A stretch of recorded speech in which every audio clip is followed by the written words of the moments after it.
Hello, everyone. Hi, how are you? I was not expecting my intro to go that fast. I think I put the wrong one on. In any case, it's good to see you all. Now I can see you with my glasses. How's everyone doing? Nice to see you are already in the chat. Yes, Judy's banana bread party was the best. Now I want to make some banana bread with bourbon or whiskey or whatever in it. Any kind of spirits would be good.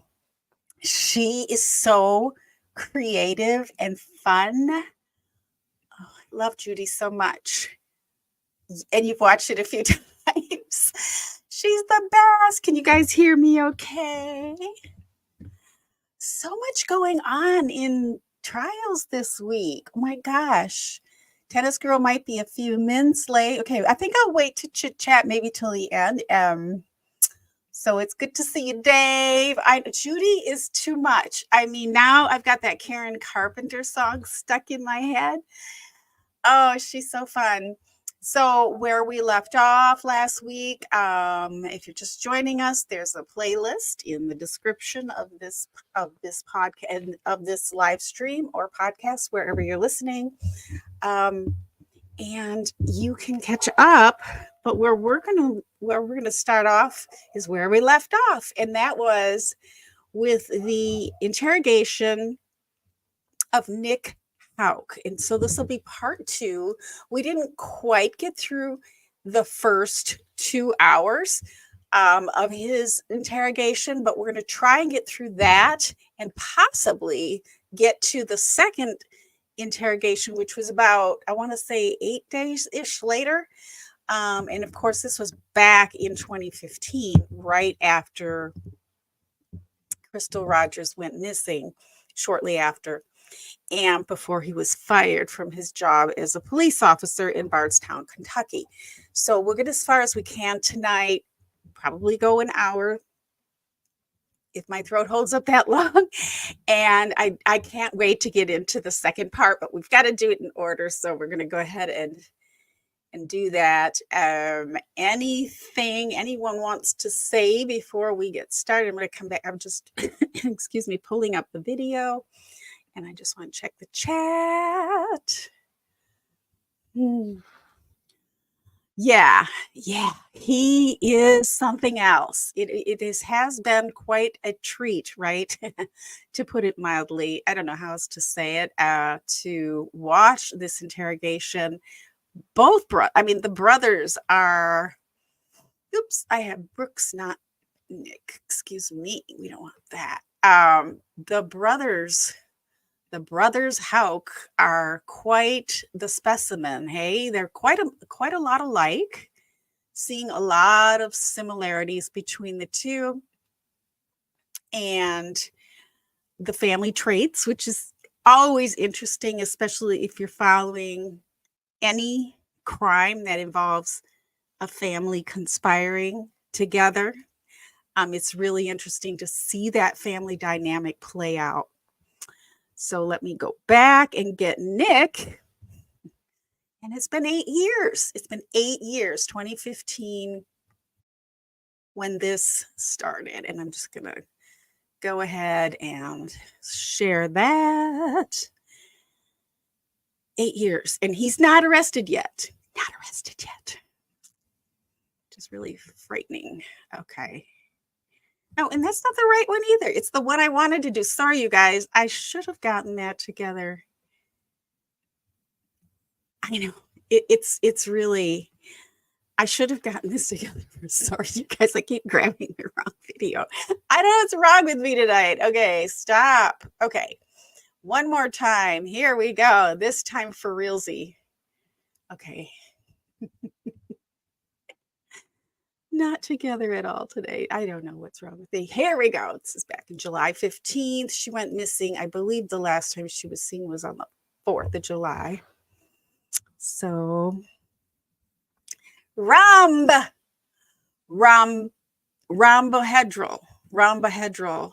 Hello. Am I saying it right? Rhombohedral. Did you get your Russian blue? I want to know if you got your Russian blue.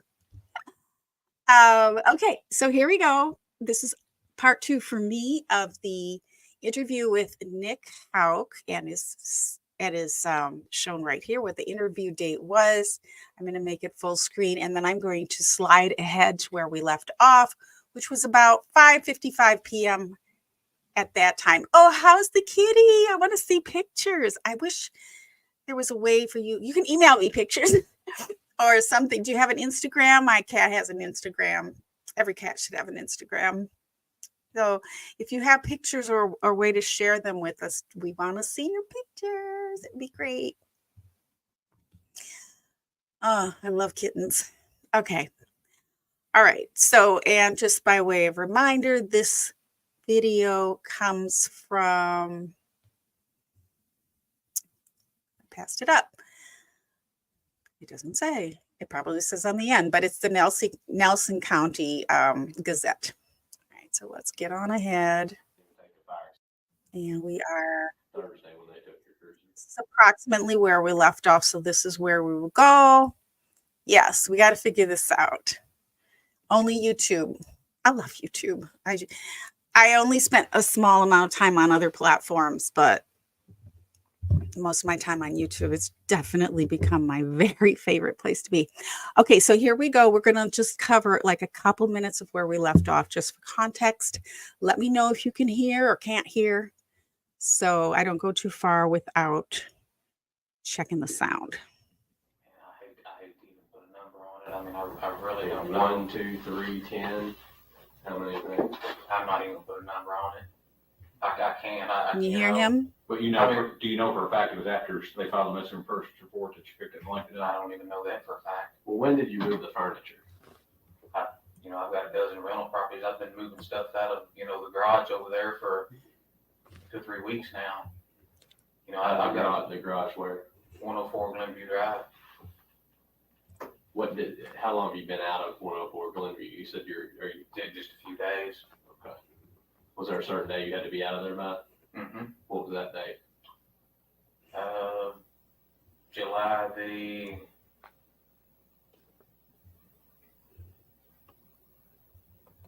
I wish I could give you the exact Well, date. who gave you the date to get out? The guy that bought it. Okay, so there's paperwork that shows he takes possession of it on a certain day. Mm-hmm. How many days before that did you move that furniture out? We can reference that. Maybe what furniture got now? Just all my furniture? Whatever you use the blanket for.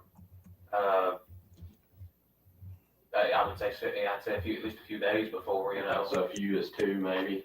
Is that what you would term? That's what I would guesstimate. Okay, so say you had to be out by July 9th, then a few days before that, or something like that. It sounds good to me. I mean, I really don't know. What was the guy's name that bought the property? Mike Ballard. And Mike Ballard, is there paperwork on that? Did you go through a realtor? No, I sold it for sale by owner. Okay. And did you do a contract or did you do a deed transfer? Yeah, we did a contract on it. Okay. Do you have a copy of the contract somewhere? I do somewhere. So there'll be some way we can reference Oh, that. yeah. Did you tell anybody that you were on the evening of the 8th you were with your girlfriend all night and you didn't go anywhere? Did I tell somebody I was staying with my girlfriend all night? That you were home with your girlfriend all night on the evening of July the 8th and didn't go anywhere? Last Wednesday, really. I don't remember that. Okay. Who have you talked to about this so far? I mean, obviously we're talking right now. Just the people, the grand jury. That's the only other person you've talked to about this investigation is the grand jurors and us 3 people in this room. Yeah. Very little with Chief. I mean, Have you talked about it with your girlfriend? very little. I mean, like I said, we didn't really hang out with Crystal or anything, so I mean, I haven't went into any detail with her. Well, I mean, is she? I know the typical woman is going to ask 10 million questions around something big that you were. Yeah. I mean, we're both married. We know how our wives are. What about this? What about this? What about that? Amber's really not like I that. don't like that.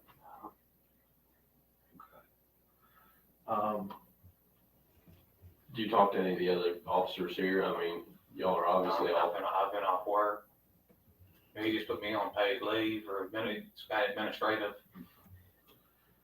I mean, did he tell you not to talk to anybody about the investigation, or is it just, do you not socialize with a whole lot of people from work outside of work, or? No, I mean, I don't see a lot of them at work. I know, with us, the guys that we work with, we're talking on the phone all the time. We're real social with each other. Is that just not the case here? I haven't talked to anybody about it.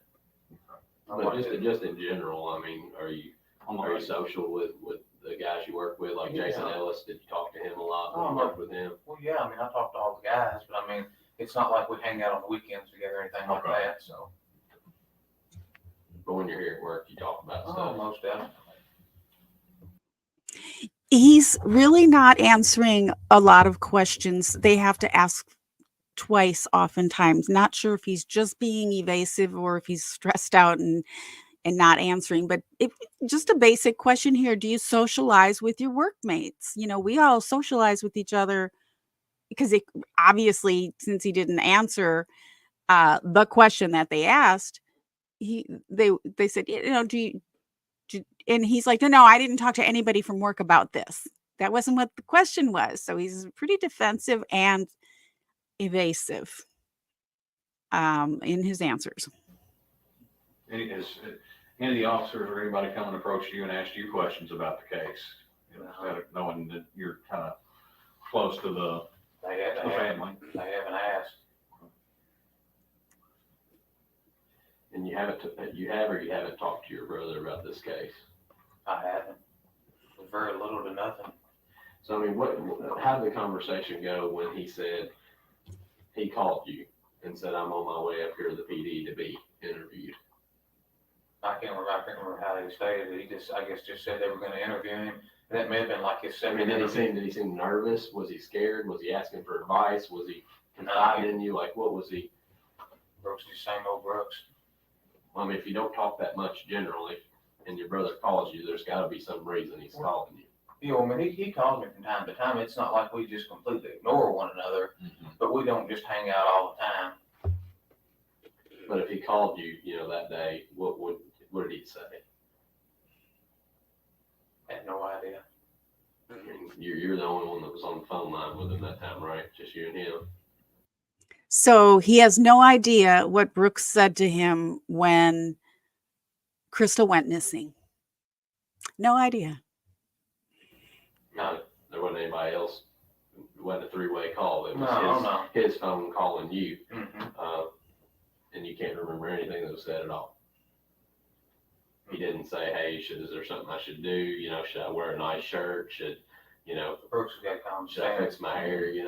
That kind of thing. Brooks, he's just kind of construction worker. He's come right on in here. I mean, he's not like that. But I mean, he obviously knows that you know more about police work than what he does. Well, obviously. So he's, if you've got a question about how to frame something and it's something he's better at than you, you're going to call him and ask him, right? Yeah, but Brooks didn't have anything to hide. I mean, he hadn't asked me anything like that. But Brooks hadn't changed any. So he was just saying, hey, if you need to get a hold of me, I'm going to be up here at the PD doing an interview, kind of more or thing. less. But then you called him back because you were just worried because you had. Well, I really wasn't. Did he say, I'll call you when I'm done? Is that what he No, said? he didn't say he'd call me when he was done. No, I mean, it's not that I was really worried. I just, like I said, Brooks is a really cooperative person, and with things spinning like they are, I just wanted to be sure that, things were done the right way. Sure. I mean, I know you made mention of one. So they're asking him why, let's just put it this way. They're starting to get into the phone call that Nick made to Brooks while Brooks was in his police interrogation. And he just said something that they're not going to react to, but I will. He said, I just wanted to make sure things were being done right. Well, that's not what he said in the call. And that's a little bit insulting too, but it was a little arrogant. I love these tips from Rambo Hedrell. Okay, so let's keep going. One officer here that you think might not be the most trustworthy person in your words. Mm-hmm. But is there anything else that goes on around here? I mean, is the whole department like that, or is it just I mean, we've got a really good department. I can't knock the department at all. in the sheriff's department as well? Yeah, there's a lot of good guys over there. So, I mean, you obviously had some reservations about something because you called him. It was just that one officer. That's the only reason why. Yeah, exactly. Yeah, How did you know that Snow was the one interviewing him, not one of us? Well, I just assumed that, I guess since he'd been interviewed before, that, I mean, he was the one handling it, so. I mean, there's other good officers here. What if it was like Kaminsky or somebody else? I mean, Yeah, I don't think I'd have been that much worried about it. so you knew that Snow was going to be the one interviewing him because he told you that Snow called him. Is that what you're saying? I can't even really remember that. He just said he was going to be interviewed, and I guess since Snow had interviewed him before, that I just assumed that he'd be the one doing the interviewing again, so. Ooh, this is a very interesting question because they're asking, how did you know which investigator or which detective, it was Jon Snow, was going to be interviewing your brother? So now they're asking, did you perhaps look that up or get some information on the side that you really shouldn't? Because ultimately he got fired for interfering with the investigation, and this was part of it. So this is quite interesting. And he's like, oh, I just assumed because this is the third time that it was Jon Snow that would ask him the questions again. All right, hang tight. Let's go check on something real quick. We'll be right back. Okay? Yes.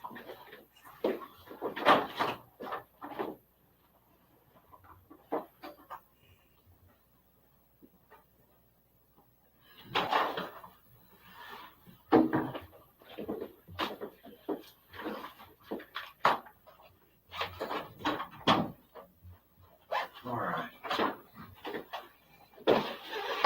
Yeah, we need to go over a couple of things. Okay. Let's a couple things we want to just touch on here. The 10th, which would have been Friday, this past Friday. The day after they came and took her car. Okay. About 8:30 p.m. that night, Brooks was, Keith Rogers was over at Brooks' house getting some clothes for the kids. Mm-hmm. And he said, Brooks got a call from you, talked for a second, and he hung up the phone and told your mom, hey, we got to go, Brooks, or Nick needs our help. Do you remember what that was about? I have no idea. Okay. So you didn't call him on Friday and ask him for any kind of help? I don't recall. Is there anything that happened on Friday? You have I don't know, water line bust, anything like that you need help with? No. You remember him coming over on Friday, just this past Friday, a couple days ago? I don't. And you didn't meet with him on that Friday? I'm not aware of. Do you remember? So he's denying that his brother met with him just a couple of days ago. Like, I think it's Wednesday here, so 5 days prior. I don't remember that.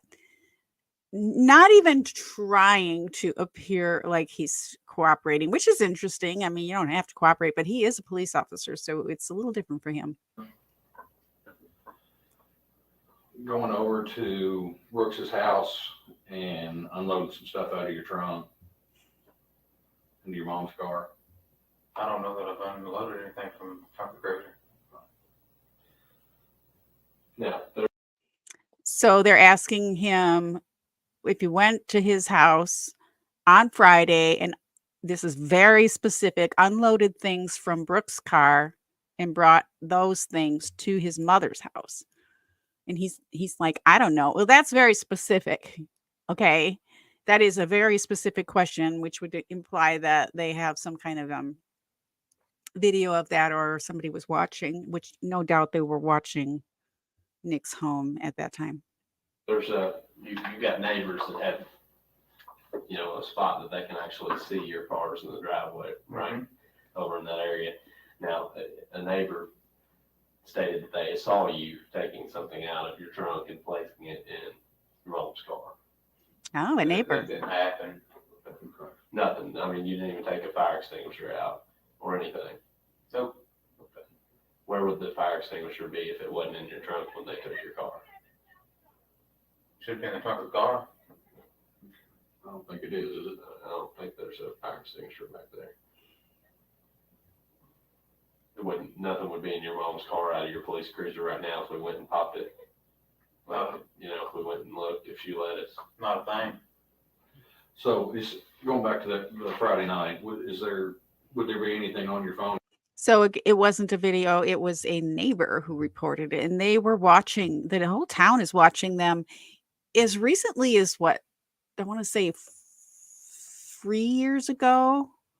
Somebody posted, and I don't know where it was posted, if it was Facebook or somewhere, but I saw a post of a photograph from Bardstown, Kentucky, where somebody rented out a billboard that said Nick Houck failed his lie detector test. This family was known to be very arrogant. I've actually talked with a few people that have some knowledge that might even come on the show at a certain time, but closer to when the trial is. But folks in the town knew this family was sus, interestingly, because I wondered about that, and I specifically asked that question. One of your phone records that would show a call between you and Brooks at 8:30 p.m. on Friday? Your guess is as good as mine. You want welcome to check it. So do you have your phone with you? Mm-mm. Okay. Where's it? Is it home? It is. Okay. Would you be willing to let us download it? Put it on the cell right? Just copy the contacts and the phone Yeah, calls I on mean, those. It'd take an hour or two to, it obviously wouldn't be right this minute. We don't have a cell right here with us. But No, and you don't have a cell phone with you. Okay.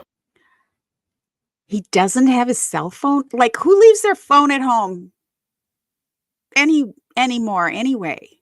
Come on. What kind of phone do you have? iPhone. Is it a 4, 5, 6 plus? I think it's 4 or 5. Got a passcode to it. Mm-hmm. The charger, is it the wider charger or is it the thinner charger? About that wide. That one? It's like 5 or 4. 5 and 6 use the hot charger, the 80 one. so probably a 4. But it doesn't have a passcode on it. Mm-hmm. Going back to the 8th, when you called your brother, when he was up here interviewing, what was the tone of that conversation? Was it just kind of like what we're talking here, real calm, collected? No, I mean, I probably raised my voice a little bit. I mean, I obviously wanted John to know that I called up there, I mean, he's sitting right there beside him. I didn't have anything to hide, like I said, I wanted to be sure things were getting done right. And Sure. I mean, he'd been up here for hours and hours, and I wanted him to cooperate and everything, but I wanted him to protect himself also.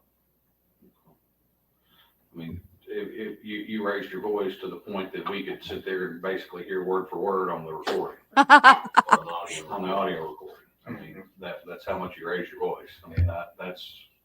He did, and we heard it, didn't we, when we listened to that a couple weeks ago. I have been lost on Rust as well. So we're going to talk about some other trials after this, because I saved the chat till the end tonight, because I almost started rolling on all these other trials, and I'm like, no, I'm going to get into this, and then we'll chat afterward. Yeah, there's so much going on with trials right now. Raising your voice, it almost sounded like a shouting match. I mean, I don't really see it that way, but I mean, I wanted him to listen, I mean. So that night after you called your brother and told him to leave, or told him to be careful or take care of himself, et cetera, et cetera. Did you all meet up anywhere? Not that I recall. I don't think we did. Well, you talked about the videos out there at the house on the corner of Pascal Ballard. Mm-hmm. That video does show you and your brother going out there arriving at the same time, right behind each other. Mm-hmm. We got witnesses that said they remember passing both of you out on 49. Mm-hmm. One right, he was in front, you were behind. We didn't make a special trip out there together. If that's what you're getting at. I mean, that's just a coincidence that y'all showed up at the same time to go out there. And then y'all were out there till right at 11:22, you start out and stop down in the drive, back up, and then you all leave out together. What's that name you saying? I backed up or? Mhm. You started down the drive and stopped, and then back up the hill a little bit, and then I guess I don't know if you're waiting for him or what, but y'all left together.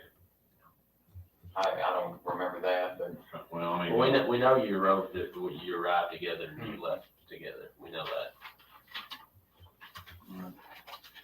which kind of leads us to the issue with the cruiser here.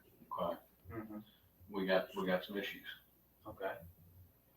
Okay. You're aware that when the cruiser was taken from you, that it was actually taken to the Kentucky State Police Forensic Central Laboratory. That's what I assumed, Chief would have done. Okay. So why it's at the lab, they have you ever heard of luminol? You ever been to any kind of criminal investigation oh, yeah. classes? All right, you know what luminol is used for? To find blood. Okay. Or other Bodily fluid. bodily fluids. Uh-huh. Okay. So we all excrete bodily fluids, sweat, vomit, anything, saliva, all that is what would fluoresce. Why would your trunk look like a Smurf if they sprayed it? Why would it fluoresce? I mean, it looked like Chernobyl. There's a couple spots in your trunk and that blanket, just lit up like Chernobyl. Why would that? There's not going to be any blood in the trunk. Okay, well, I did not say blood. I'm talking about other bodily fluids. I don't have You blood. know, There shouldn't be any bodily fluids in the trunk. I mean, there's only one way bodily fluids can get into a trunk. That's if a body's nearby, right? That's what I would assume. Okay. Or unless, somebody puked in your trunk or something like that. I don't think that happened. I don't think that's the case. Somebody peed in your trunk or. So why would that be if that blanket, when they looked at it at the lab? I've got no explanation for that. I don't have, none whatsoever. Nobody has access to that car but you. You drive it. You put the blanket in there. You said that. If there's something on that blanket or in that car, you're the person that has something to do with it, correct? I would assume, but Okay. There shouldn't be Now- any, there shouldn't be anything in the trunk of the car. I don't know if somebody made that up or what the deal is, but We're not in the business of making stuff up. Yeah, we don't. That's not what we do. I'm just telling you, our job is to find out what happened. It's not to change the course of events as they happened. It's to find out what happened. So we can't change what happened in that trunk. We can't change that the test showed that there's bodily fluids in that trunk area. What we need to do is we need to find out why that's the case. And you see where we're coming from now. We've got two of you getting there together. You say it's a coincidence. Two of you leaving together. The next day, your cruiser is found with this, the stuff in the trunk and it's taken to the lab. It's got bodily fluid in it. I wish I knew what to tell you guys. You guys just gotta test that and let me know when you find out. There's no reason anything should be in the trunk of that car. Did your brother ever call you and say that he'd done something to Crystal? No, we did not. Because here's the case. Case is, you're a police officer, we're police officers. Right? We all know how this job works.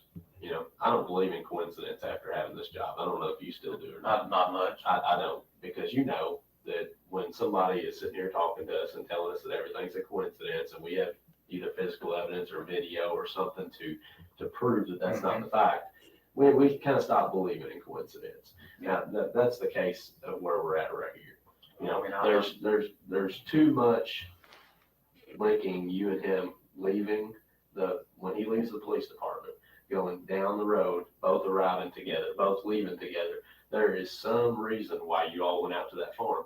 Now, I'm not a big, fan of amnesia either, because I've heard that 20 or 30 times a week when I'm talking to people. So I don't believe people just lose their memory.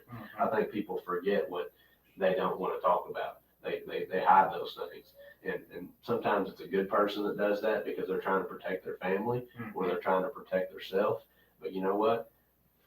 There's also bad people in this world. And those bad people intentionally lie and intentionally use those excuses, to make it harder for the police to find out what really happened, because they're deep down, they're just a bad person. Oh, I agree with you 100%. So I don't think that we're dealing with a type of person here that's a bad person. I think we're dealing with somebody like you that's coming forward and trying to be cooperative.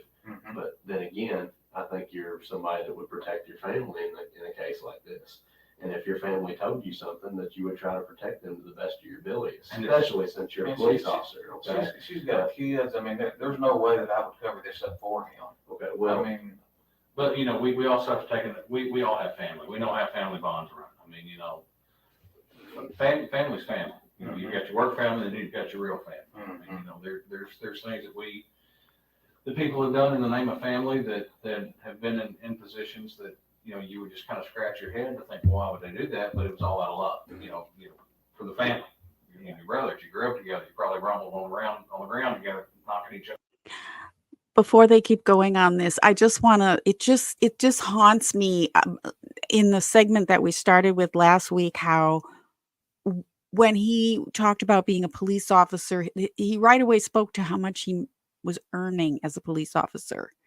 This guy does not seem like, I mean, it seems like there's something missing with him. Like most police officers will have a bigger why than that, than, you know, I want to earn whatever minimum wage or whatever he was saying he earned. And he also, you know, it's just also haunting me that he doesn't socialize with fellow officers, which is kind of weird, especially in light that, and if you're not familiar with this case, there are several murders in Bardstown, and they started with the murder, which has yet been unsolved, of another police officer that he was working with, who he mentioned his name in last week's segment as well. So it's just super,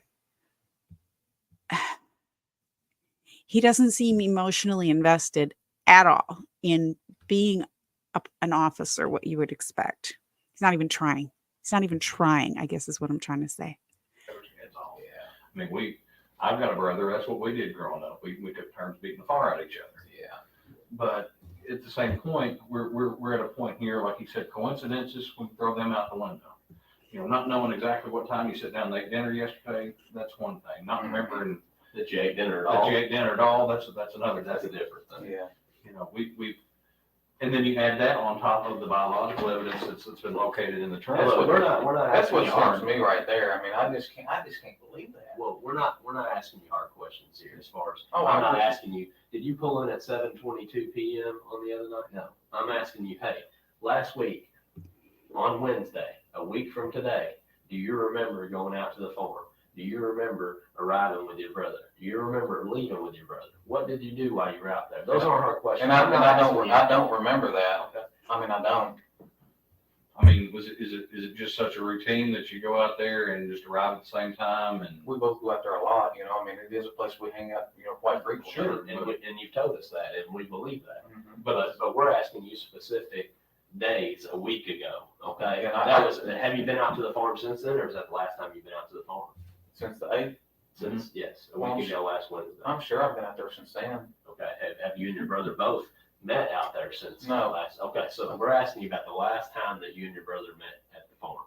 All right, we're not asking you for specifics about it. We're just asking if you remember both arriving there, what you did while you were there, and when you left, and why you were out there. I don't. I mean, I really don't. we're trying to make it as easy as we can for you as far as asking you questions. because from our perspective, I mean, we're not talking about just, you know, coincidence, y'all showing up at the same time. I mean, your brother's subject of a police investigation right now that's made national news. I'm telling you, if my brother was under the microscope right now, I would remember everything that he did, everything that we talked about, everything that we did together. Sometimes I can't remember what happened 2 days ago, you know. I mean, And I'm being 100% honest with you. and I understand that, but being a police officer, you know, we kind of have to remember things. Yeah, if you didn't write it down, if you didn't, remember it, it didn't happen, right? But I write everything down.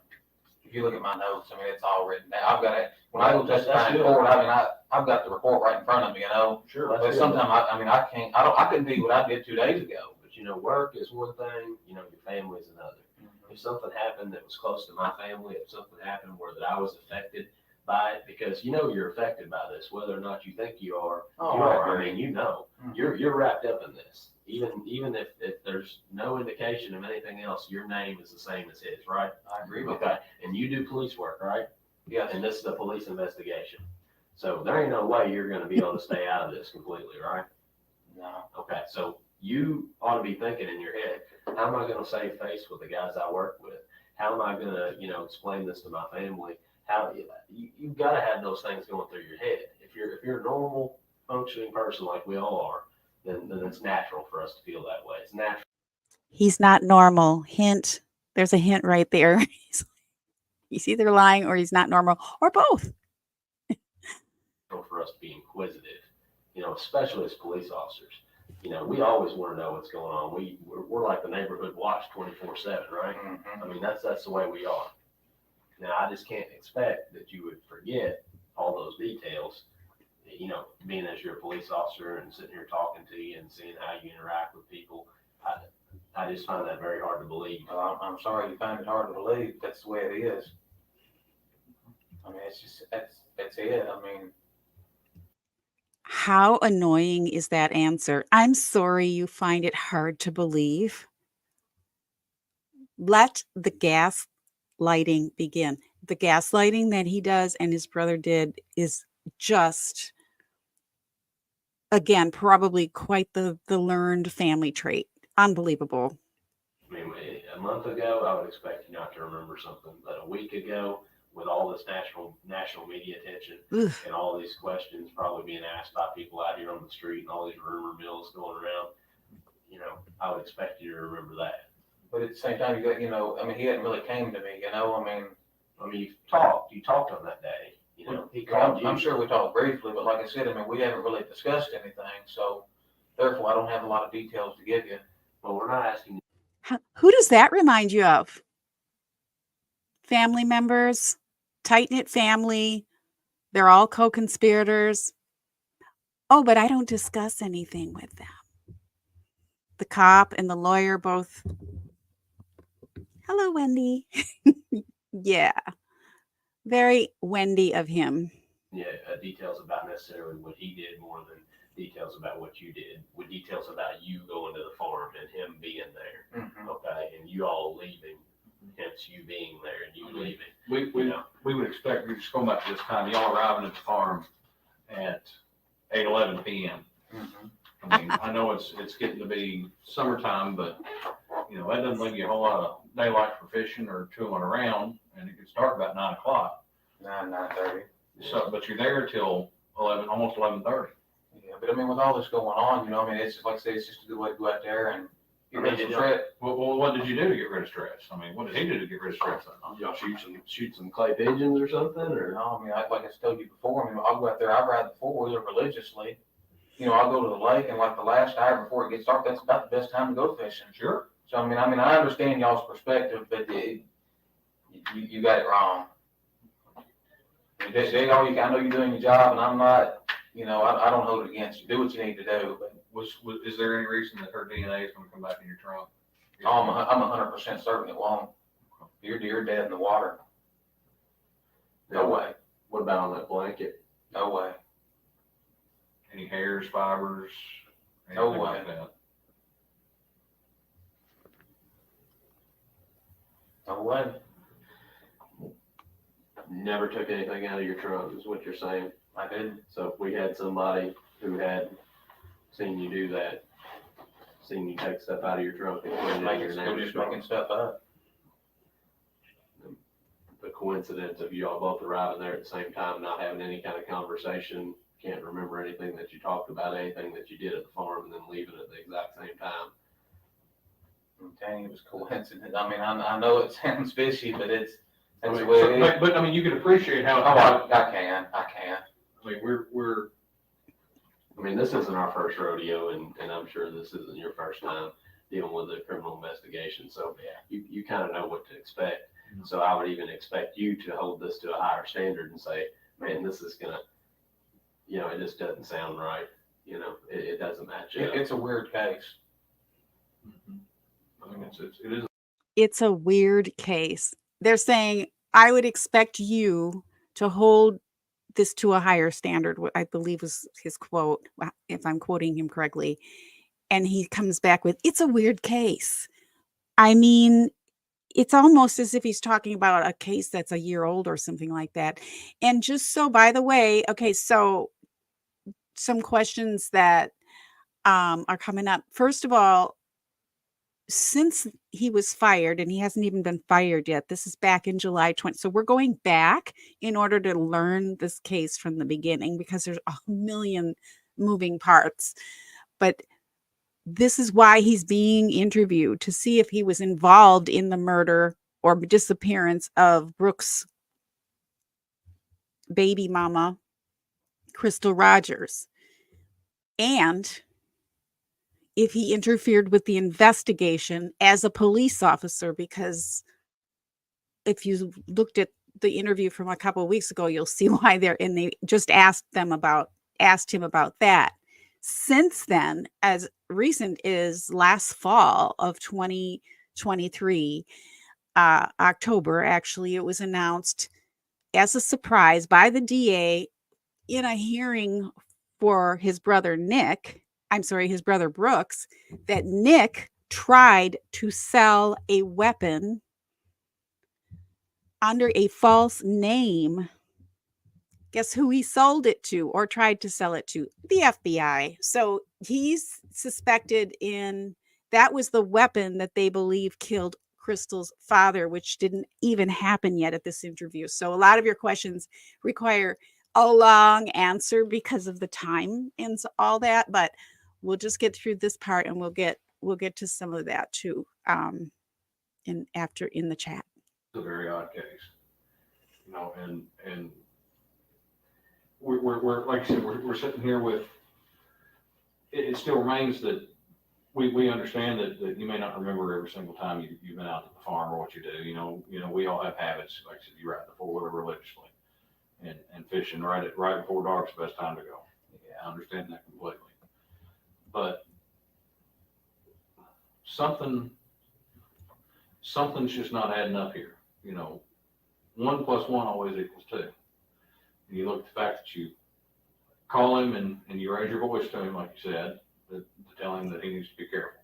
I'm big brother. I'm gonna kind of, try to protect him at the same time. I mean, I'm not gonna cover something like this up for him. I'm just not that kind of guy. And furthermore, there's no way he had anything to do with this. If something has happened to her, it wasn't because of something he did. Again, I know you guys have got a job to do. Do it, but you're wasting time. Well, you guys got a job to do. Go do it. They're so bossy, both of the brothers. They just don't mind bossing people around. They're trying to do their job. You're lying to them and deflecting and whatnot. And it's just, again, the gaslighting is maddening. Who else would be responsible for this? I don't have any names to give you if I did. What do you think? What do you think happened? She's a nice looking woman. I don't know if she got out there on the Bluegrass Parkway and somebody abducted her. I don't know what happened, but I know Brooks didn't have anything to do with it. I just feel 100% certain. But he's never denied it to you. No. I've never asked him. I just don't feel like, I know Brooks well enough that, I know. I never asked him. Again, shades of Wendy. He would never do this. I'm not going to question him about it. So you never even asked him you never said, hey, did you have anything to do with this? Tell me you didn't have anything to do with this. No, I've never asked him that. Never said that. No. Well, you say you ride the four-wheeler religiously. Mm-hmm. How often do you say you go out there? I'm out there 2, 3, 4 times a week. How come the cameras don't show you there a couple weeks, the 2-week period before last week?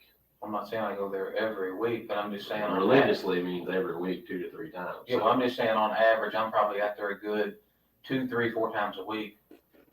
But you weren't for the 2 weeks before this last week. That doesn't make sense. It doesn't make sense. I don't know what it should be on the camera. You go back and look at the camera, do what you need to do.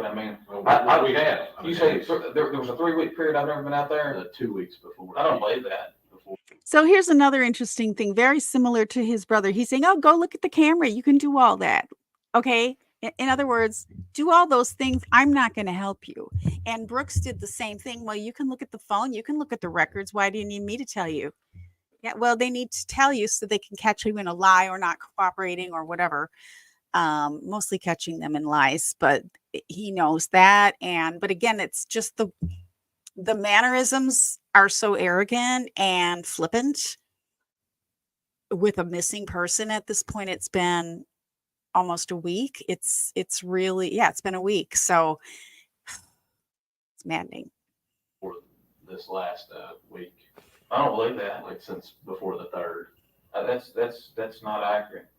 But you can remember going out there then, but you can't remember. Well, I'm just saying, I just feel like I'm 99% certain that there wouldn't be a 2 or 3 week gap between going out there. Now, I don't necessarily remember going out there, but there's no way that I went 3 weeks without going to the farm. No way. So you say you went out to the farm on the 8th, you and your brother didn't have any contact that you remember. You just went and did your own thing, even though you got there at the same time and left at the same time. Yeah, I mean, I don't remember anything that he said or anything. We just kind of passed and rolled on. He had anybody with him? Not that I recall. Did anybody else see you all both out there other than the camera at the I don't house pulling in? I don't think so. Because you told somebody, I think, at one point that you remember being out there that night and you and Brooks sitting there talking with your mom. I don't remember that. I mean,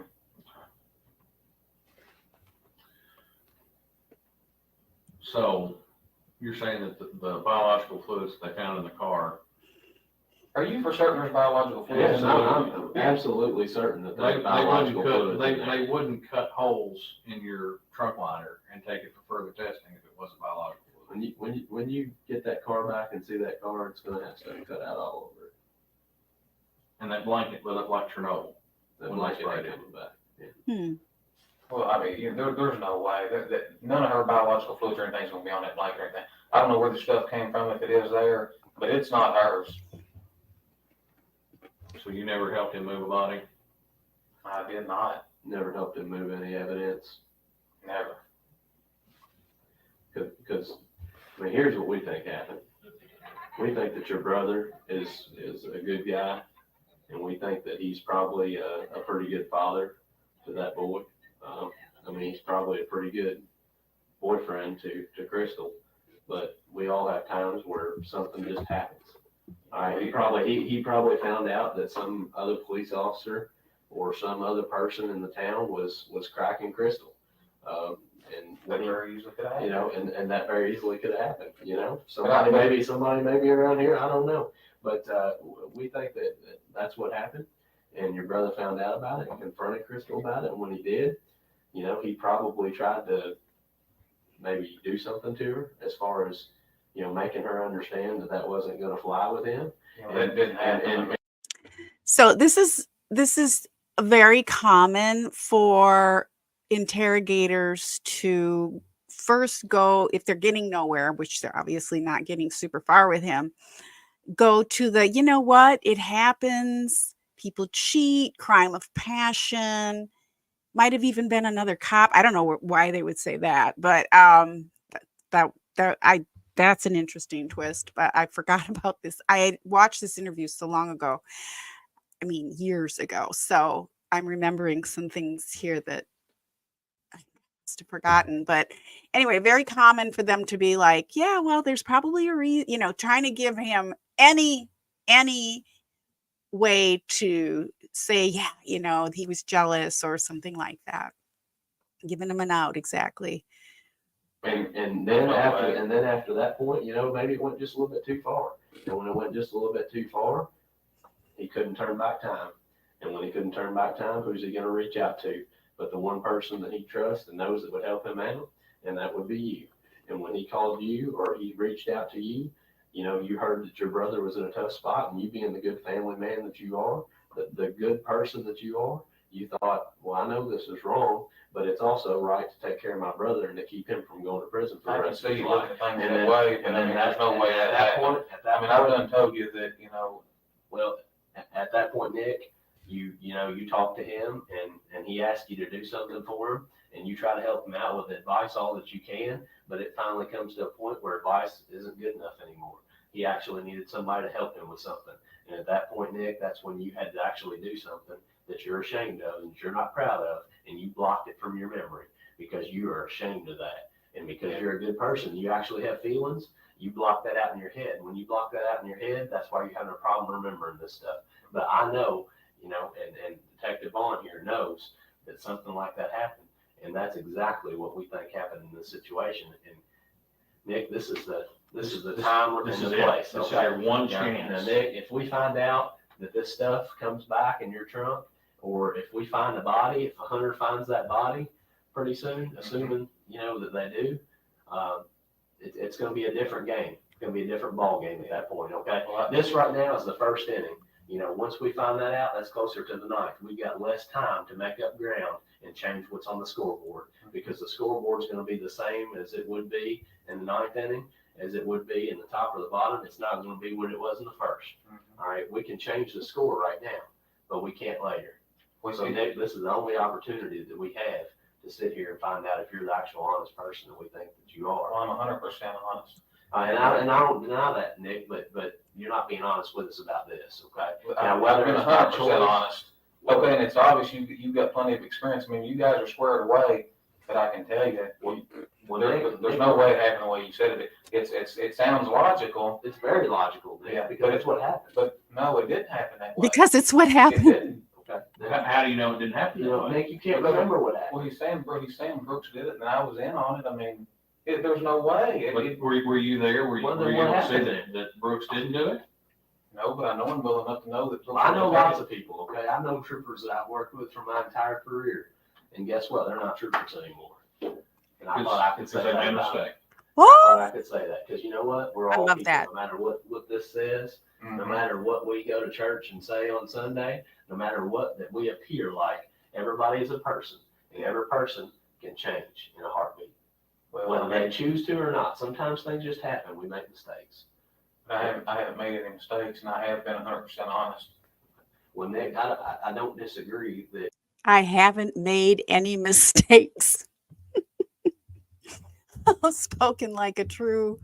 Yeah. Okay. This was just beautiful. He wants to interrupt so badly. Both brothers show that they want to interrupt. They want to dominate.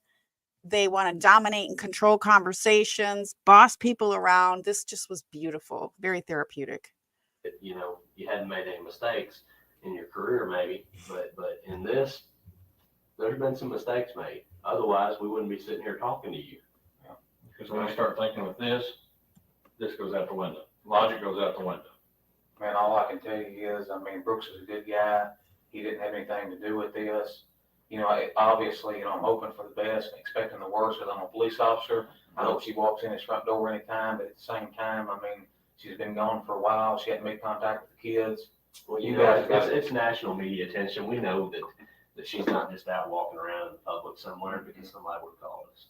All right, it's been all over the news. Or she would have said, and at least called here and said, hey, I'm okay. She wouldn't have any way to get money. She wouldn't have any way to call anybody, okay? So the assumption of what you're talking about, assuming the worst, I think we can say that's logical to think right now. If she had a flat tire, she would have used her cell phone To call somebody. Her cell phone, her cell phone. It makes sense. Her cell phone's dead out there. There's nobody calling to ask for help. She didn't call. Now, Crystal's not the type of person, from what I know of her, and I've done a lot of background, she's not the type of person that's going to get out, get the spare tire out, get the jack out, change the tire, and nothing be out there on the scene. But I don't think she would change the tire either. Okay, She called somebody. She would have called somebody. Okay, she would have called her boyfriend. She would have called her mom, her mom, dad. She would have called the police, called 911. I don't know. Maybe even would have called you. I don't know. But she would have called somebody. And She didn't do that. She didn't do that. You know as well as we do, bluegrass is not very heavily traveled. At that time of night, after 10 o'clock, you might see a car every minute or two.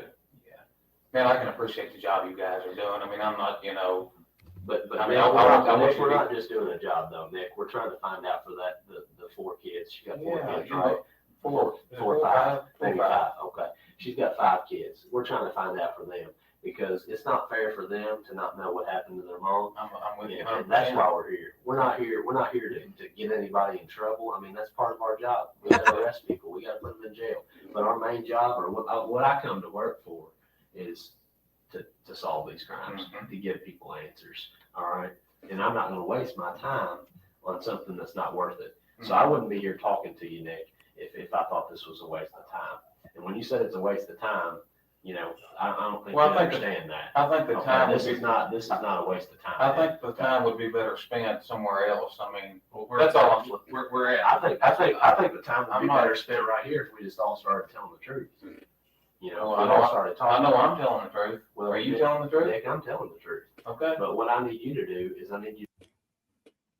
The arrogance. I know I'm telling the truth. Are you telling the truth? My goodness. My goodness. Wow. To remember those things that you say that you can't remember. What a snot. Okay, whether it's damning towards your brother, whether it's damning towards somebody else, there's a reason why those aren't coming forward. Okay, there's a reason. There is a reason. You know what it is? Well, if you can't remember it, I mean, Yeah, I mean that's it. that's not a very good reason. Well, You know that. You know that in your heart. You know that's not. It may not be a good reason, but it's the truth. Well, it's not a good reason. Okay. And we're thinking of reason and logic in this room. You've already mentioned it twice. Yes, that's logical. Yes, that makes sense. Mhm. Doesn't he remind you of like a bratty junior high school kid? I mean, just the talk back aspect. He's just such a, yeah. I mean, I'm getting irritated. I was all calm when I started. He's really making me mad. Right, those are the kind of things that we use as investigators, right? All right. And then you added the addition, the dog indicating on your car. Let's take it to the lab. Biological fluids are found in the trunk of your car where there shouldn't be anything. There shouldn't be that. There's not going to be. Shouldn't be. There's not going to Well, there is. I mean, there's no disputing that there is biological fluid in the trunk of your car. The dog wouldn't have hit on the quarter panel in the trunk if there wouldn't have been something in there. We wouldn't have sent it to the lab if the dog didn't hit on it. The lab wouldn't have tested and sprayed luminol and it came back looking like a Smurf if there wasn't something there. There's, you know, if just the dog hit on it, maybe the dog had something up its nose that day, okay? But when you take it and you put it and you spray it at the lab, you know, that's two different things that are verified there's something. And the guy that had the car before you was a Nick. I just love that. I will never forget this. It looks like a Smurf when it lit up like a Smurf is what they're saying when they sprayed the luminol on in his trunk, meaning that there was so much that the luminol picked up, which is really interesting. So they're saying he used the cop car to transport Crystal's body. You would think he'd have been smart enough to wash it, but then I'm wondering, maybe it was somebody else. Like, would he be that stupid to use the cop car to transport her body? You would think he would know they're going to check all of these things. So odd. So odd. I mean, the murder of the fellow cop, that body was left, so there was no body put in any trunk. The murder of Crystal's father hadn't happened yet, but it wasn't put in a trunk either. So it's only Crystal's that we know of. But it does make you wonder, or unless it was like, I don't know. It's just the whole thing. I love that Smurf thing. I mean, Yeah. it's probably spotless when you got it, Yeah. wasn't it? But, you know, I mean, the other thing you got, you know, when speaking about logic, I mean, who would do this on a city-maintained cruiser? Well, you know, I mean, who would do that? what better way to go undetected? I disagree, man. I just disagree with that. What better way to go undetected? Who's going to stop? Who would do that? Does that sound familiar? Oh my gosh. Shades of Wendy.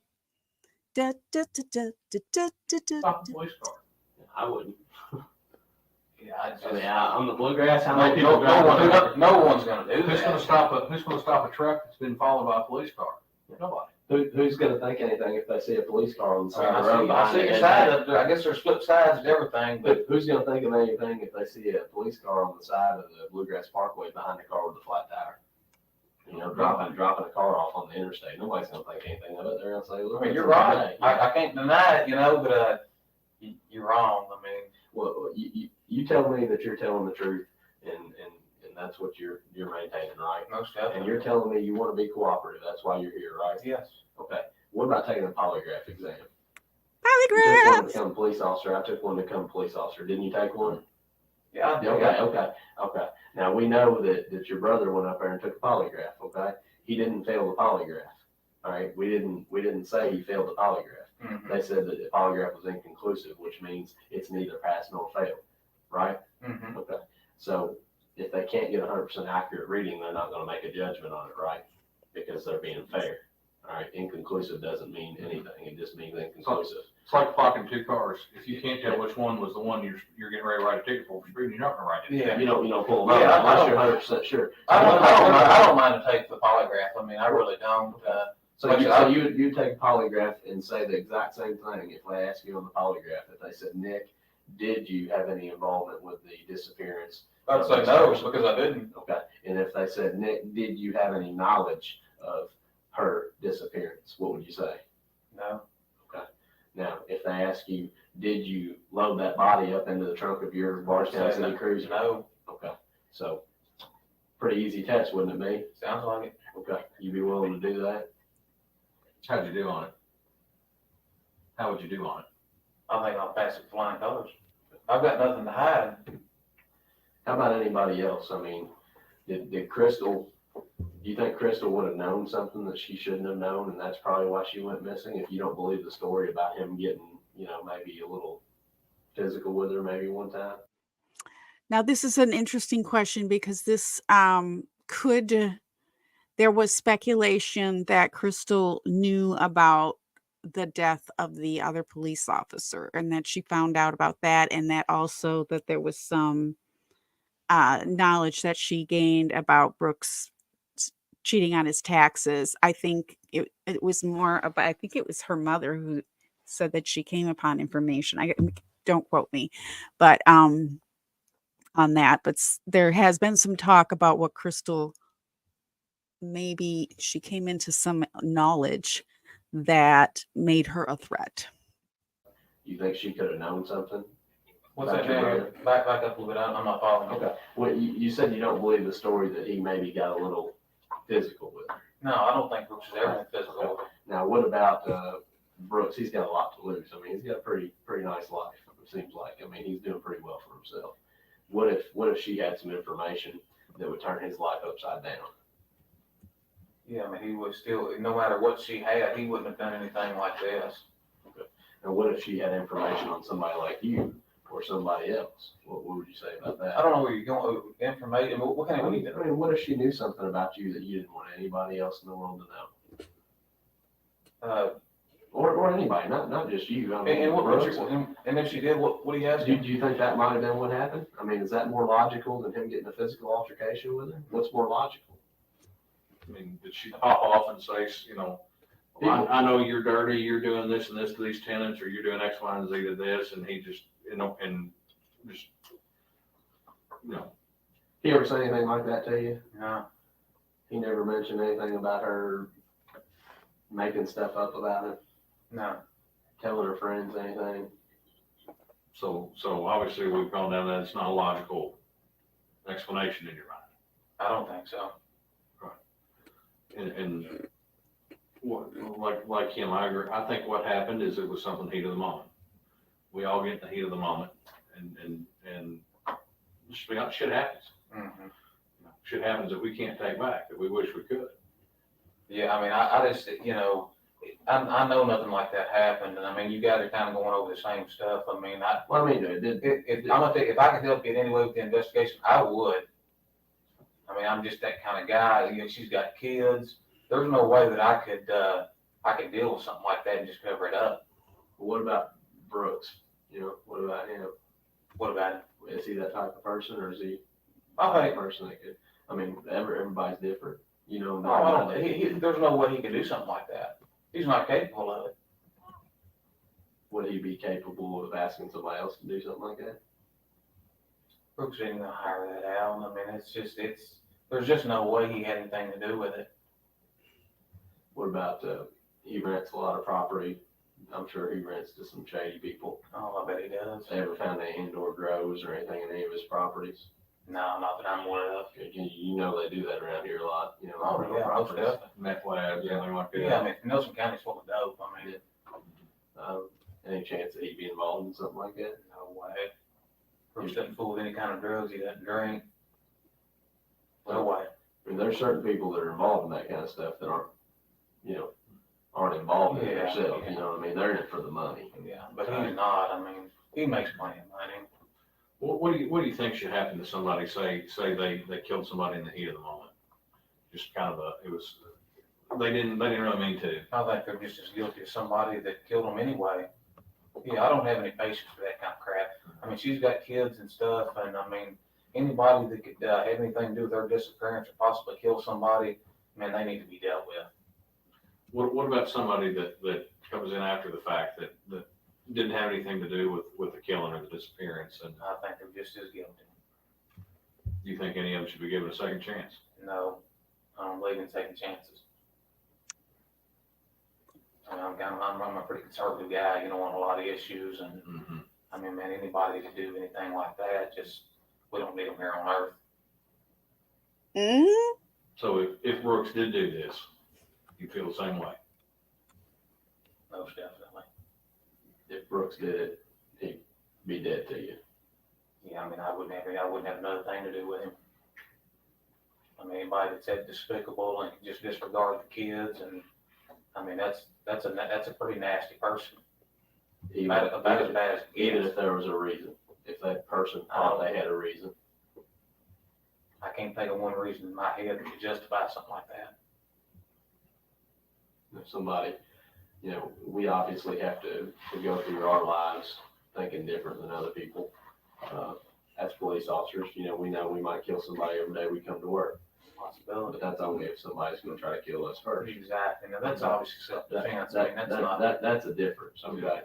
But having that same mentality, you know, did Crystal and him have ever had any problems? Maybe where she could have done something to him where he had to defend himself, and then I don't really know of any instance like that, or the incident y'all brought up about her seeing some other dude. I mean, I really didn't. I can say fairly sure, certainly that she was seeing other people.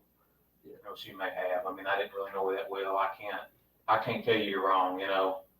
And your brother, you know, has he ever been known to run around on girls?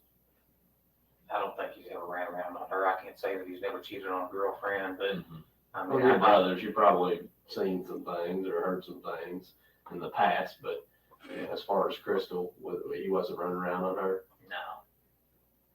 Well, why weren't they married? Why didn't they get married? You ever talk about marrying her? Well, I mean, as far as I know, she was married to, was it Keith Rogers or whoever it was? I mean, I think they, you know, at one time they were talking about, you know, trying to get her divorced from him, but as far as either one of them running around, I don't believe that's the case.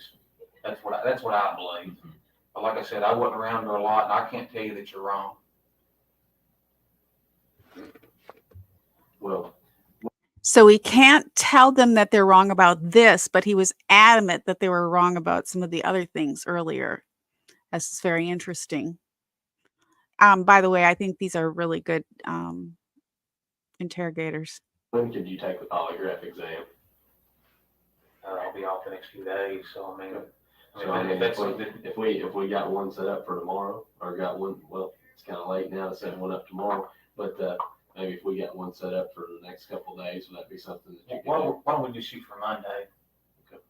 Well, what if they're, you know, What is today? today is Wednesday, so we got Thursday and Friday still before they close down for the weekend. Okay. And it all depends on their availability. Yeah, I mean, they Let's might just- have, I mean, I've got a lot of stuff going on. I just moved and everything. Let's just try to shoot for Monday, and if that'll make you guys happy, then I'll be more than glad to do it. Well, I don't have a problem with it. the thing about They just said no to Monday. They just said no to Monday. Come on, dude. If that'll make you happy, we'll just do Monday. They just said no. That's not going to make them happy. Wow. These guys. it is, you know, we go up there, take the test, you're telling us that you're being honest, right? 100%. You're 100% on that. Mm-hmm. Now, you know that I've sat here and talked to people in that same seat that you're in right now that have told me they're being 100% honest, and later on I find out they're not. Yeah. Okay, is that a fair assessment? Most definitely. Okay, so you sitting in the chair that I'm sitting in right here, and somebody sitting there in your chair telling you that same thing. I'm skeptical as you are. I'm probably more skeptical. The polygraph is something that can help us. It's a tool. We don't use it in court, but it's a tool. Yeah. All right. Just If like that makes anything you else. feel, whatever does it for you, it'll be fine. But agreeing to do that now you're not gonna change your mind later. No, I'll do You're, it. you're I'll gonna, do you're it. gonna be a man of your word, and you're gonna take You got polygraph it. if we said it. Yes. Hang tight. All right. Do you want anything to drink? No, just be wrapping it up though, because I'm fixing to get out. Okay.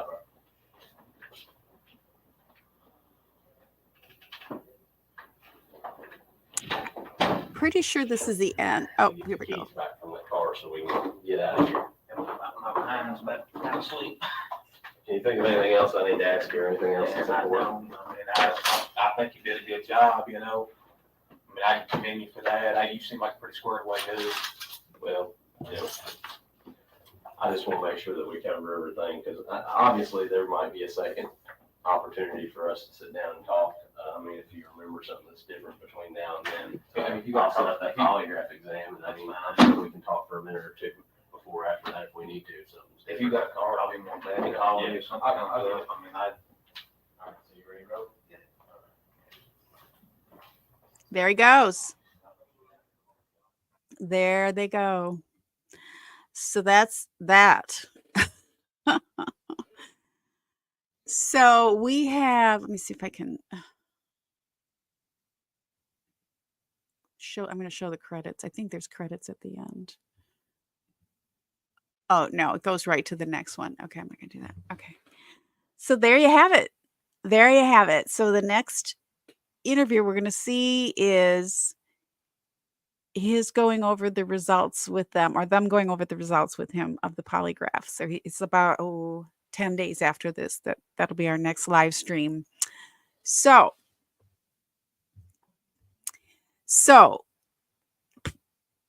Tommy Ballard is, for those who aren't familiar, Crystal Rogers' father, who was murdered about a year later. And as I mentioned earlier, in October of 23, so just about less than 6 months ago, maybe 6 months ago, 5-6 months ago, DA announced, actually the special prosecutor, not the DA, announced that Nick Houck attempted to sell, I think it was a rifle, if I'm not mistaken, to an undercover FBI agent, excuse me, and under a fake name.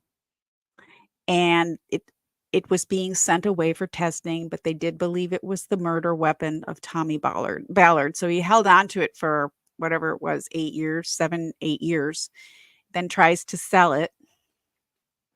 I'm not sure why he would want to sell it at that point, because he must have had it hidden away. They didn't find it. And they're still testing it.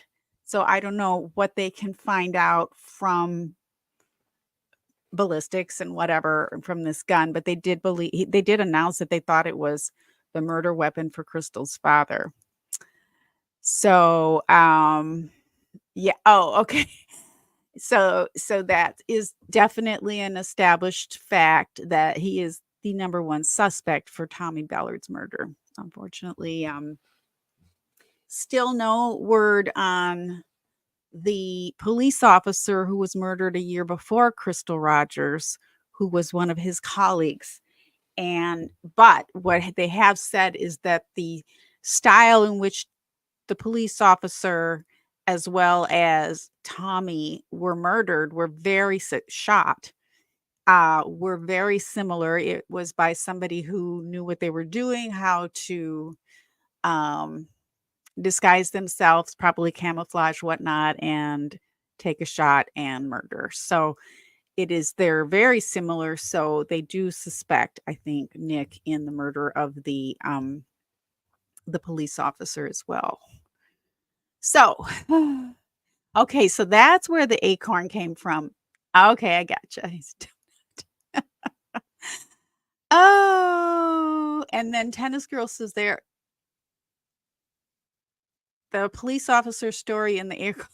Yeah, it sounds like a great fairy tale, right? A very bad fairy tale. So, okay, so it's a complicated case, which is why I'm doing the live streams with their interrogations, and then there are a lot of other things that we can cover to kind of prep ourselves for the trial whenever it happens, and possibly another arrest. Nick Houck was supposed to have a trial this month, actually, I thought, but then I'm not sure if his lawyer wanted it moved, I'm guessing.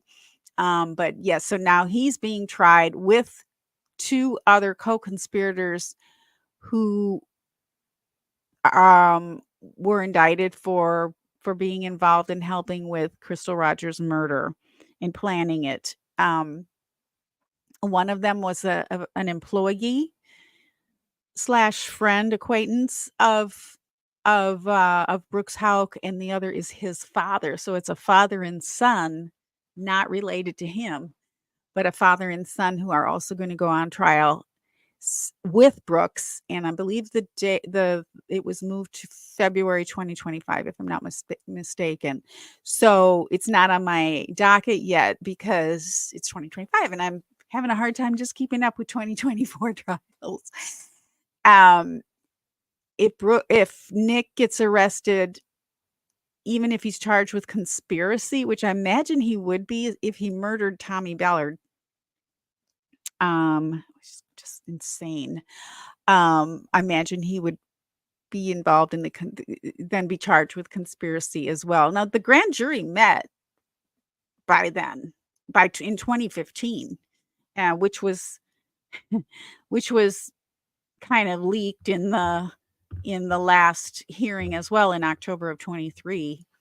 And every family member of the Houck family, the mother, the sister, Brooks, Nick, and there was one other family member, if I'm not mistaken. Oh, the grandmother.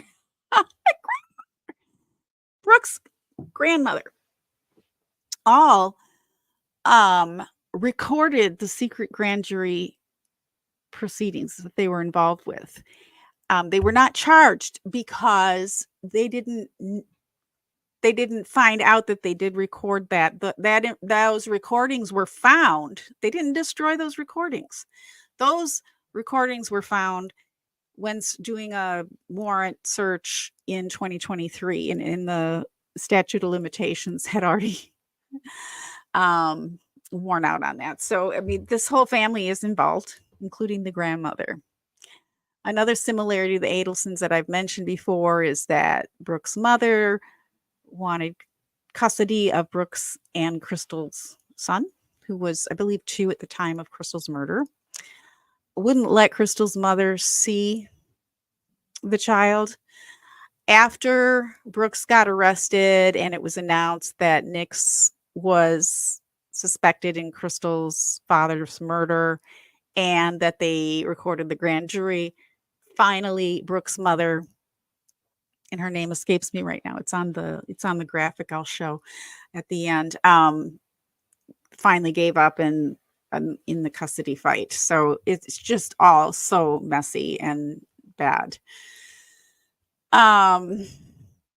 Right, it's the Lawsons, who the father and the son, their last name is Lawson, and there's still a chance that he could, and Exotic Prairie does say, I sure wish, was hoping the Lawson and the son would tell where Crystal and testify against Brooks. He might.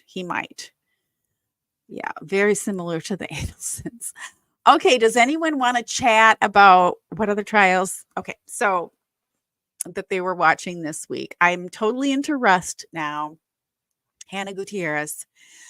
I did watch the entire, listen to, I shouldn't say watch because I don't watch.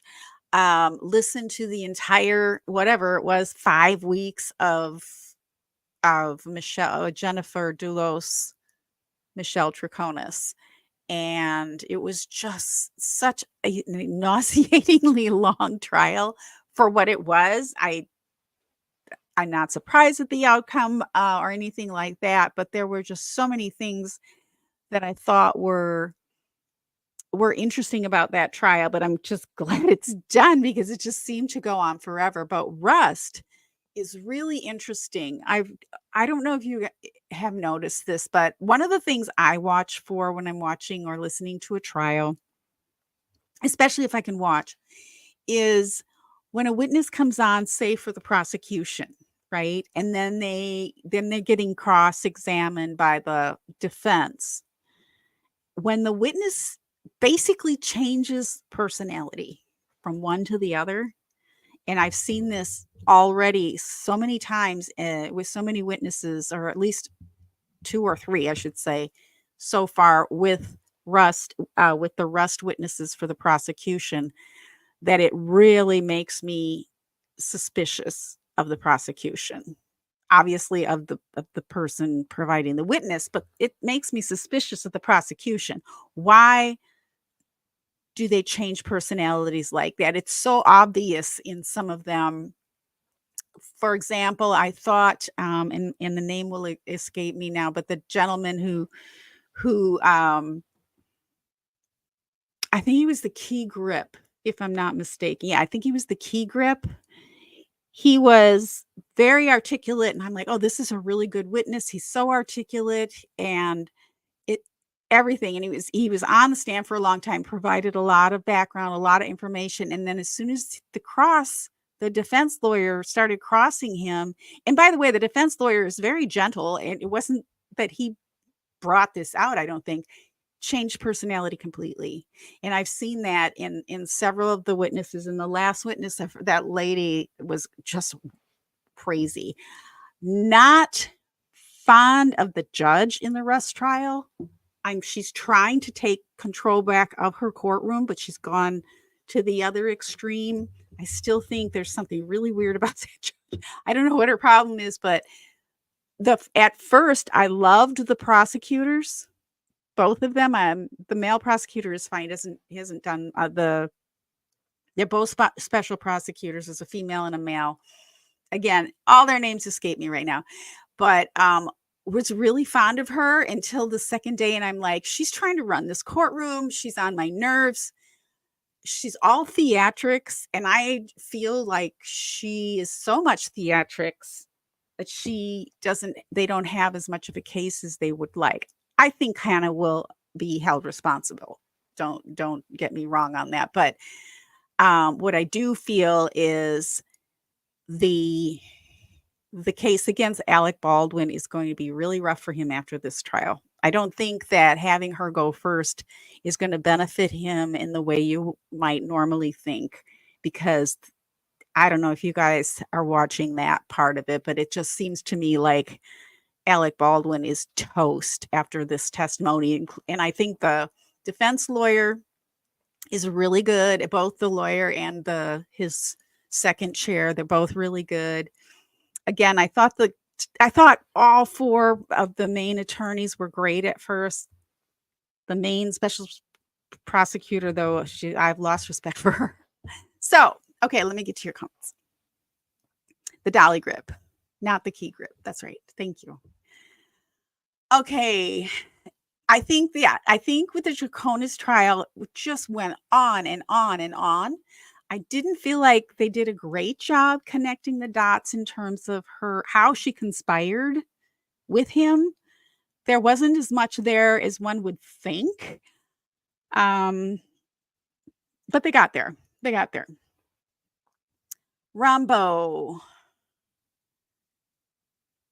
Yes, there are some great police interrogations for Rust too. I've watched all of those. Some great ones. And yes. The judge is a spaz. I know. That's a great word. What in the world? First of all, it's all speaking objections. At least it was. You don't even know what they don't even say object. They weren't even saying object. They were just standing up and arguing with each other. It was just insane.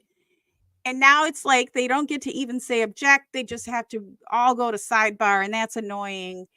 That judge, I don't know, man. Okay, Baldwin, yep, has a big hill to climb. Yeah, it's not looking good for Baldwin. I thought Sarah really did not do well on cross. Sarah, she seemed frightened of the prosecutor, which is not a good look either, because obviously if she doesn't do well and doesn't tell the truth and all those things, her deal can go away, which was, I don't think it will, but she seemed frightened of that prosecutor. She was much better with the defense counsel because he's a gentleman and he's cool. He seems very cool and gentle, and I really like him. Okay, Exotic Prairie. I was afraid it was looking like at first in the Draconis trial, right? The phone thing he answered, and you're saying on the Draconis Maui Swift, the phone that she answered the phone for him. Yeah, that was it. Big thing.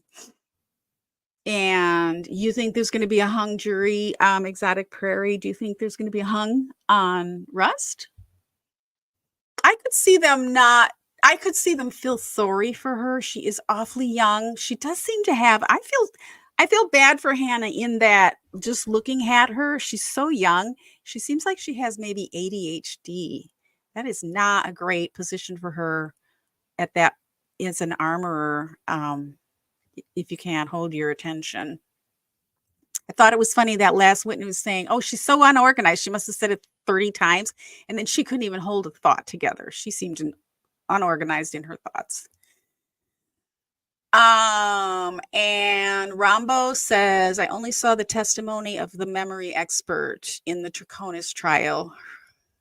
And her statement, I don't recall. Well, I think she was making the point actually with that. I think a lot of people thought that was funny, but I thought she kind of annoyed me, but she did pretty well. Yeah, the rest one you can still get in on. I think there's only a week into it, and it's really interesting. Oh my God, they had a fight in the courtroom. I mean, it was insane. It was very entertaining, but it's a good one. I think you might want to watch it, but you'll definitely get a repeat when they try Alec Baldwin. Tennis Girl said Sarah in the end seemed fake. And at first I thought she was good. Exactly. And it's so several of these witnesses, their mask has melted off when the defense I think the defense attorney is doing a good job. And I'm not sure it's because of him he's just steady at Eddie, but I think they were so prepped for the prosecution. It's really obvious more than any trial I can recall lately. What has happened to Alec Baldwin? He will be tried in August, so in about 6 months. They should have tried him together, but he has better lawyers, I guess. Yeah, Sarah seemed really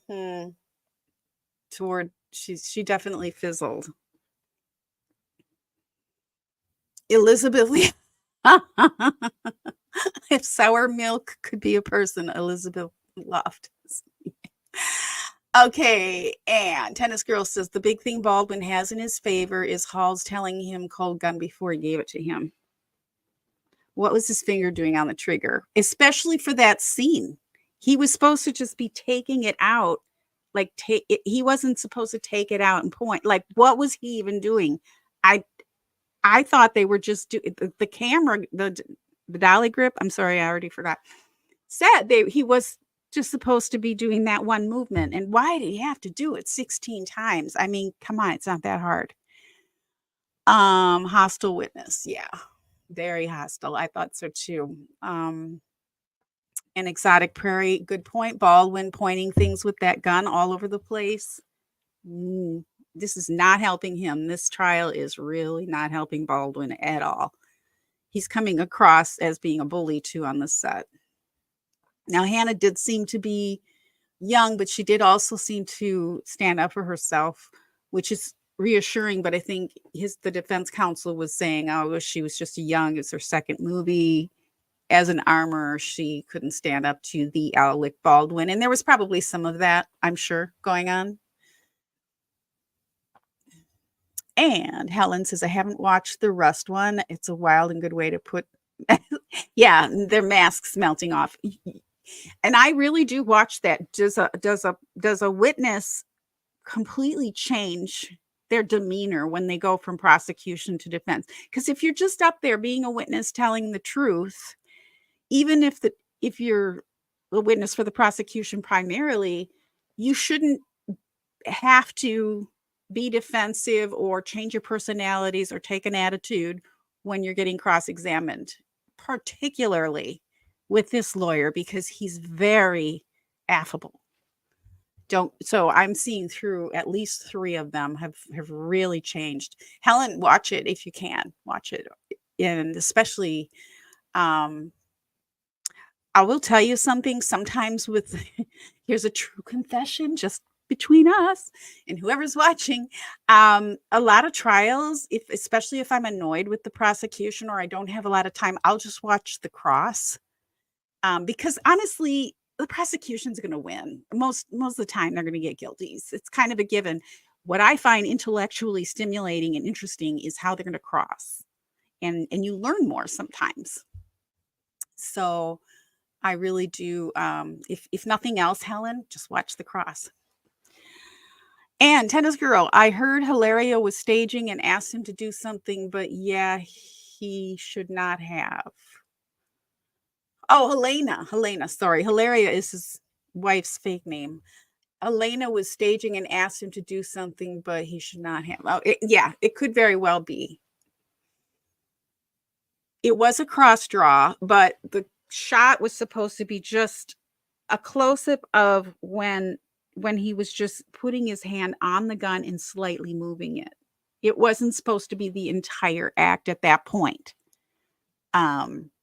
From what I got from it.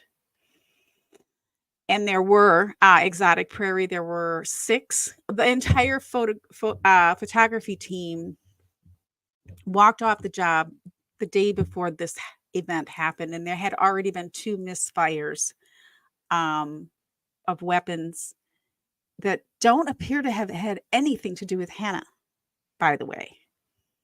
But they were concerned about safety and probably other things. It was a day before this incident, so they had to have new photographers, so it kind of set them back. They were rushing to stay on schedule because they only had rented the ranch for, I think, 12 days or whatever. The whole camera crew, right? And there were 6 of them. I think they did end up coming back. By the way, that doesn't help the prosecution. They all came back. And most of them were like, no, Hannah was cool.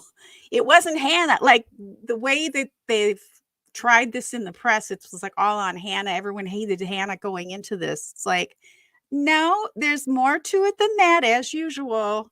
The way the way cases are tried in the press is very frightening, honestly, these days. Frightening. Yes, that's how Bruce Lee's son was it his son or was it Bruce Lee? Anyway, he was shot, I believe, with a blank.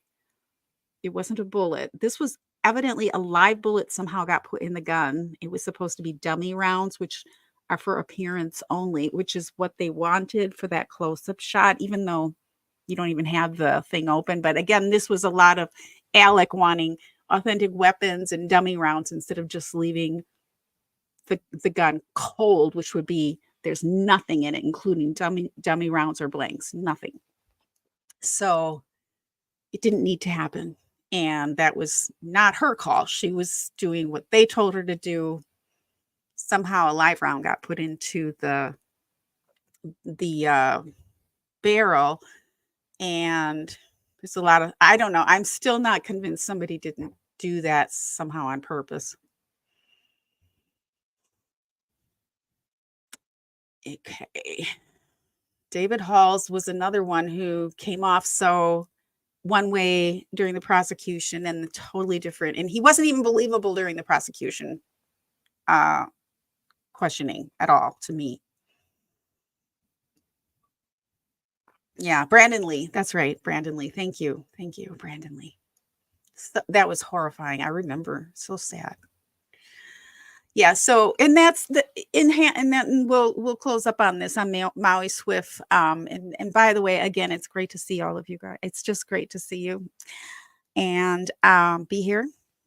It's fun. I missed it.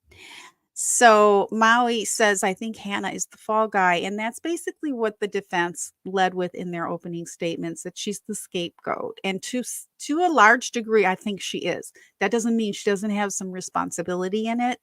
But I think that the production team, the lawyers, everyone involved had hoped that by someone taking the fall, just like Michelle Troconis in some ways, because the victim's family wants somebody prosecuted, right? They want justice, so they want to see somebody put in prison or punished however they're going to be sentenced.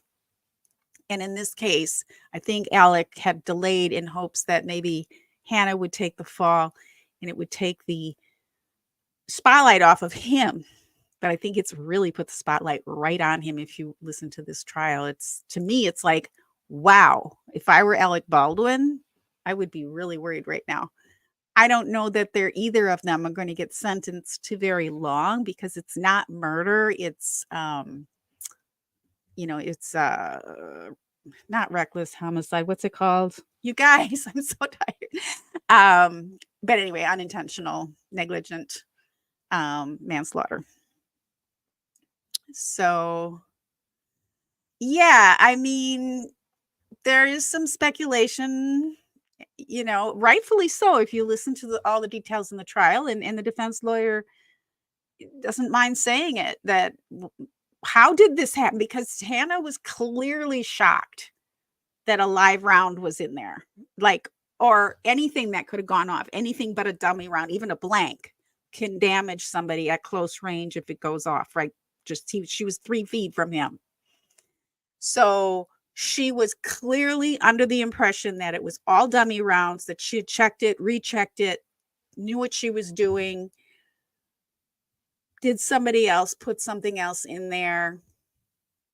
Was somebody playing around? Maybe not intentionally to harm someone, but to me, if you look at the video and her level of shock, she did not come across as somebody who was like, oh shoot, I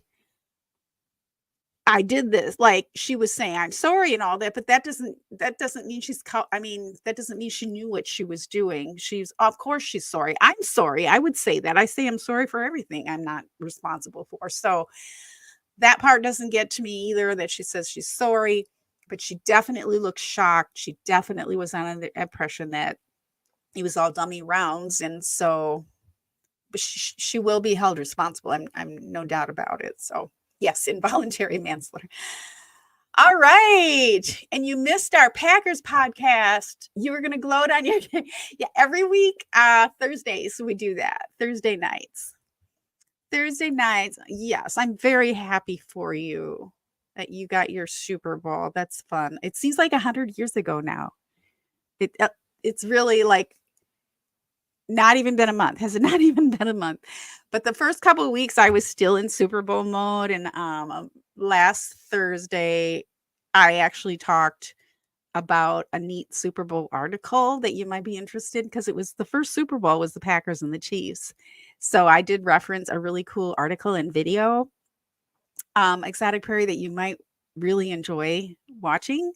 A YouTube video. So I don't think that was this most recent Thursday. I think it was the Thursday before, but if you want to check that out, you might enjoy that too. So congratulations on that. And all right, guys. Well, I am going to play the outro. I think I put the wrong video on here. I might play both, because I want you to see, for those of you who aren't as familiar with Crystal Rogers, I do have a family tree type of graphic, and I think that's also in the community pages, but I can repost that. But check it out. You can hit the pause button if you want to study that, because it's pretty complicated, this conspiracy. So thanks for being here. We'll see you in a week. Nighty night.